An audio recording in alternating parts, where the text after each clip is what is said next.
السلام علیکم، آپ دیکھ رہے ہیں نیشن فرسٹ۔ ہمیں سب سے پہلے ہونا چاہیے ہمارا پیارا پاکستان۔ تو آج دیکھتے ہیں پہلے عمران خان صاحب کی سپیچ اور اس کے بعد دیتے ہیں آخر میں اپنا پوائنٹ آف ویو۔ میرے پاکستانیوں، اس وقت میرے گھر کے ارد گرد جو انٹرنیٹ ہے وہ کاٹ دیا گیا ہے۔ تو میں یہ اب امید رکھتا ہوں کہ آپ کے پاس یہ جو آج میں آپ سے بات چیت کرنا چاہتا ہوں یہ آپ تک پہنچ جائے۔ مقصد اس کا صرف یہ ہے کہ آج کل میڈیا مکمل طور پہ کنٹرول کر لیا گیا، اور ایک ہی جو ہمارے پاس راستہ ہے سوشل میڈیا، اس کو کنٹرول کرنے کے لیے میرے گھر سارا انٹرنیٹ کاٹ دیا تاکہ میں کسی بھی طرح آپ تک اپنا پیغام نہ پہنچا سکوں۔ تو میں کوشش کروں گا کہ آپ تک میری بات چیت پہنچ جائے۔ دیکھیں، سب سے پہلے میں نے جس طرح کی بربریت، بلکہ میں اس کو کہوں گا یزیدیت، جو آج کل یزید کا، آج کل کے یزید جس طرح کی ظلم تحریک انصاف کے لوگوں کے اوپر کیا جا رہا ہے، پتہ نہیں، مجھے لوگ کہتے تھے کہ شاید ضیاء الحق کے زمانے میں پیپلز پارٹی کے لوگوں سے ایسا ظلم ہوا، اور تھوڑے سے لوگوں سے، اتنے لوگوں سے تو کبھی ہوا ہی نہیں ہے ظلم۔ اس وقت 10,000 سے زیادہ ہمارے کارکنوں کو جیلوں میں ڈالا ہوا ہے، اور میں آپ کو یہ بتا دوں کہ اتنی مشکل حالات ہیں آج۔ آپ نے گرمی دیکھی ہے، گرمی کی انتہا ہے آج۔ چھوٹے چھوٹے پنجروں میں ان کو بند کیا ہوا ہے، کھانا ان کو صحیح نہیں مل رہا، پانی وہ ترستے ہیں وہاں، وکیلوں کو ملنے نہیں دیتے، کئی جگہ ہمارے وکیل ہی نہیں وہاں پہنچ سکتے، اور ان کو جس طرح یعنی کہ کوئی غیر ملک دشمن ہے اس طرح رکھا ہوا ہے۔ بلکہ غیر ملک دشمن بھی پرزنرز آف وار کے بھی حقوق ہوتے ہیں۔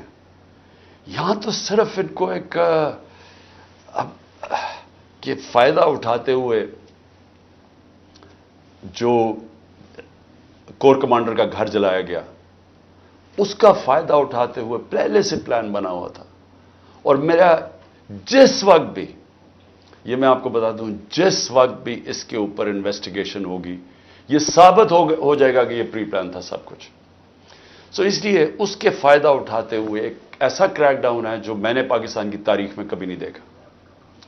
صرف یہی نہیں کہ صرف تحریک انصاف کے کارکنوں کو اندر ڈالا ہے، سپورٹرز کو، سوشل میڈیا کے لوگ جو اپنے طور پہ پارٹی میں بھی نہیں، جو کہ پی ٹی آئی کے لیے ٹویٹ کرتے تھے، ان کو بھی اندر ڈال دیا ہے۔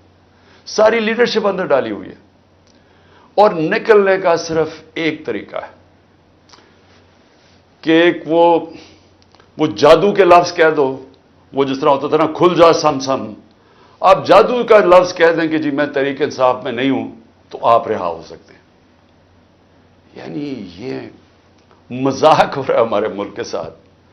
کسی بھی دور کے اندر میں نے یہ نہیں دیکھا کہ صرف اور صرف آپ کے اوپر، اگر آپ نہیں کہتے کہ میں تحریک انصاف میں ہوں، تو آپ کے اوپر ظلم ہوں گے، تشدد ہوگا، آپ کو اس جگہ اس طرح کی گرمی کے اندر آپ کو دڑبوں میں بند کر دیں گے۔ لیکن جب آپ یہ کہیں گے کہ میں تحریک انصاف چھوڑ رہا ہوں، تو سب کچھ ٹھیک ہو جائے گا، آپ کے سارے گناہ معاف ہو جائیں گے۔ اور پھر مجھے جو حیرت ہے آج کہ کوئی ہیومن رائٹس کی آوازیں نہیں نکل رہی ہیں۔ وہ جو لوگ شور مچاتے تھے آزادی صحافت کی اور بڑا ظلم کر رہا ہے عمران خان، یعنی اب کدھر گئی ہے آزادی صحافت؟ سارا میڈیا دبایا ہوا ہے، پروپیگنڈا چل رہا ہے، ون سائیڈڈ چیزیں جا رہی ہیں۔ ہمارے لوگ اب جاتے ہوئے ڈرتے ہیں میڈیا کے اوپر کہ پکڑ کے جیل میں ڈال دیں گے۔ ون سائیڈڈ چیزیں چل رہی ہیں، لوگ اب اتنا خوف اور ہراساں پھیلایا، اور میں نے خود کہا ہوا ہے اپنے لوگوں کو کہ چھپ جاؤ۔ میں خود کہہ رہا ہوں اپنے کارکنوں کو، اپنے آفس بیررز کو، اپنے عہدیداروں کو، کوئی ضرورت نہیں ہے آپ کو سامنے آنے کی، اپنے گھروں میں نہ رہو، چھپ جاؤ، کیونکہ یہ جو اندھیری رات ہے، یہ جو رات میں سب سے زیادہ اندھیرا ہے، یہ زیادہ دیر نہیں چلتا۔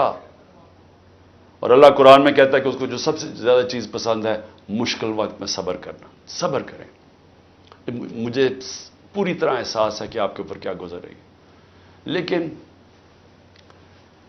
جو مجھے افسوس ہے کہ ہمارے کوئی بھی ہیومن رائٹس کے جو لوگ ہیں وہ ڈر ڈر کے کوئی ایک آدھ بیان آ جاتا ہے، اور پھر میں صحافیوں کو کہوں گا، میں سمجھتا تھا کہ ہمارے صحافی بڑے پرو ڈیموکریسی ہیں، چلے جی میرے بڑے خلاف ہوں گے لیکن ڈیموکریسی کے لیے تو ساتھ ہے. تو وہ یہ جو تماشا ہے یہ کیسے دیکھ رہے ہیں؟ کیا ان کا کوئی ضمیر نہیں جاگ رہا؟ کیا جب انہوں نے شیرین مزاری سے جو ہوا اور جو اس نے پھر آخر میں جا کے پارٹی چھوڑی، کیا ان کو کوئی دل میں آواز نہیں کوئی آئی کہ یہ اس سے بڑا ظلم کیا ہو سکتا ہے ایک معاشرے پہ؟ کوئی آپ کو یہ لگا نہیں؟ جو عورتوں کی تنظیم ہے، جو عورتوں کے حقوق کے اوپر بات کرتی، کہ ایک ایسی عورت جو بیوہ، والدہ اس کی بیوہ، بیٹی ایک جو اس کا دھیان رکھ رہی ہے، جو بلڈ پریشر کی مریض، اس سے جو انہوں نے کیا ہے اس گرمی کے اندر، کبھی ایک جیل میں لے کے جائیں، اس کے بعد ادھر سے نکال کے دوسرے جیل میں لے جائیں، ادھر عدالت اس کو ضمانت دے، کوئی اور کیس میں پکڑ کے لے جائیں، گجرات لے گئے اس گرمی کے اندر. تو بلڈ پریشر کی شیرین، ہمیں پتہ ہے اس کی صحت نے یہ اجازت ہی نہیں دینا تھا. میں نے تو شکر کیا کہ اس نے اس ظلم سے اپنے آپ کو بچانے کے لیے اس نے پارٹی سے ریزائن کیا. لیکن کس کو نقصان ہوا؟ پاکستان کی پالیٹکس کو نقصان ہوا. شیرین ہماری ٹاپ پارلیمنٹیرین تھی. میری کیبنٹ کے اندر وہ منسٹر تھی جو جس طرح وہ پڑھ لکھ کے ایک ایک ایشو کے اوپر آتی تھی، کوئی اور کیبنٹ منسٹر، ایک ہماری ڈاکٹر ثانیہ تھی، کہ اتنی محنت کر کے کبھی کیبنٹ میٹنگ میں نہیں آئی جو شیرین آتی تھی. اس کے علاوہ سارے اس کے دشمن بھی جانتے ہیں کہ وہ ایک محب وطن پاکستانی، وہ کبھی بھی اینٹی پاکستان کا نہیں سوچ سکتی تھی. شیرین مزاری جان دے دے لیکن وہ ایک پاکستان کے ہر کاز کے لیے کھڑی ہوتی تھی. جو لوگ اس کو الٹرا نیشنلسٹ کہتے تھے، کئی دفعہ وہ کئی ناراض ہو جاتے تھے کہ وہ بڑی سخت باتیں کرتی تھی، لیکن وہ نظریاتی عورت تھی. تو اس سے نقصان تحریک انصاف کو تو چلے ہوا، لیکن پاکستان کی سیاست کو اور جمہوریت کو نقصان پہنچا. اور عورتوں کو، بڑی کم عورتوں کے اندر اس طرح کی صلاحیت ہے پاکستانی پالیٹکس میں جو شیرین میں تھی. لیکن اس کے علاوہ مجھے آج پیغام آیا ہے کہ جی میں اب اور برداشت نہیں کر سکتا.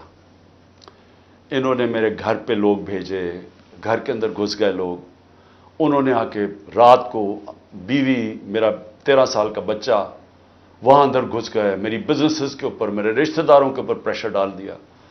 لیکن کہتا آخر میں انہوں نے کہا میں تمہارے 13 سال کے بیٹے کو اٹھا کے لے جائے گیا. تو میں جی اور پریشر برداشت نہیں کر سکتا، وہ بھی چھوڑ گیا.